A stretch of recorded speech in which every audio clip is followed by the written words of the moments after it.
இந்தி கூட்டணியை பொறுத்தவரையிலே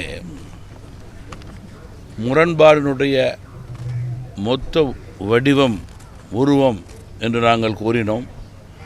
மாறாக நேற்றைய தினம் கேரள மாநிலத்தினுடைய முதல்வர் இந்தி கூட்டணியே அல்ல என்று அவர்கள் உறுதிப்படுத்தியிருக்கிறார்கள். அதற்கு காரணம், இது தேர்தலுக்கான ஒரு அமைப்பு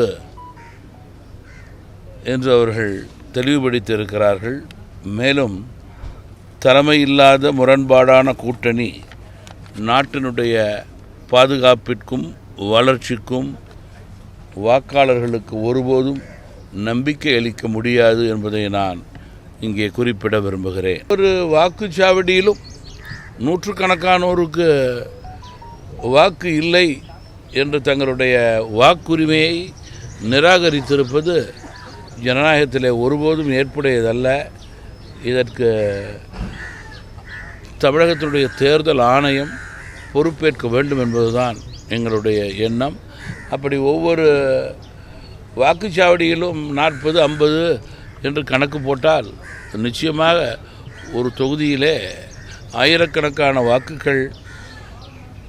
வாக்காளர்கள் வாக்களிக்க முடியாத சூழல் இருந்திருக்கிறது.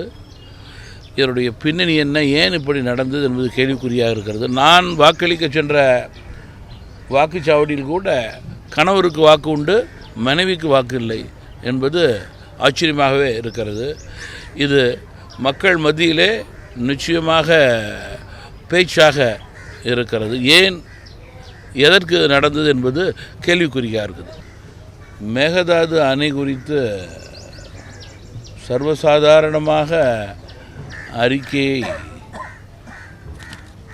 கர்நாடக மாநிலத்தினுடைய முதல்வரும் துணை முதல்வரும் பத்திரிகையாளர்களிடம் வெளிப்படையாக பேசுவது மிகவும் வேதனைக்குரிய ஒன்று.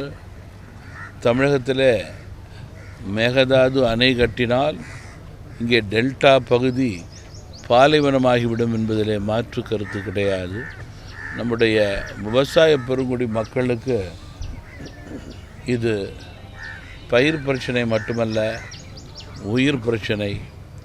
திமுக ஆட்சியாளர்கள் எந்த விதமான ஒரு ஆக்ரோஷமான பதிலையும் நம்முடைய விவசாய பெருங்குடி மக்களுக்காக எதிரொலிக்கவில்லை என்றால் நிச்சயமாக கூட்டணி அரசியல் வாக்கு வங்கிக்காக கர்நாடகத்திலே காங்கிரஸுக்காக வேடிக்கை பார்த்து கொண்டிருப்பது மிகவும் வருத்தமான செய்தி. விவசாயிகள் பக்கம் ஆளுகின்ற ஆட்சியாளர்கள் இல்லை என்பதற்கு இது எடுத்துக்காட்டாக அமைந்திருக்கிறது. நேற்றைய செய்தி, பேருந்திலே தானியங்க இயங்கி கதவுகள் அமைக்கப்படும் என்று மதுரை ஹைகோர்ட் உத்தரவு கொடுத்திருப்பது வரவேற்கத்தக்கது. விபத்துக்கள் குறையும், பாதுகாப்பான முறையிலே மாணவர்களும் பொதுமக்களும் பயணம் செய்வதற்கு ஏதுவாக இருக்கும் என்பது என்னுடைய கருத்து. பறவை காய்ச்சல் தடுப்பதற்கான அனைத்து பணிகளையும் சுகாதாரத்துறை மேற்கொள்ள வேண்டும் என்று தமிழ் மாநில காங்கிரஸ் கட்சியின் சார்பில் கேட்டுக்கொள்ள விரும்புகிறேன். செய்திகளை உடனுக்குடனும் துல்லியமாகவும் தெரிந்து கொள்ள சப்ஸ்கிரைப் பண்ணுங்க.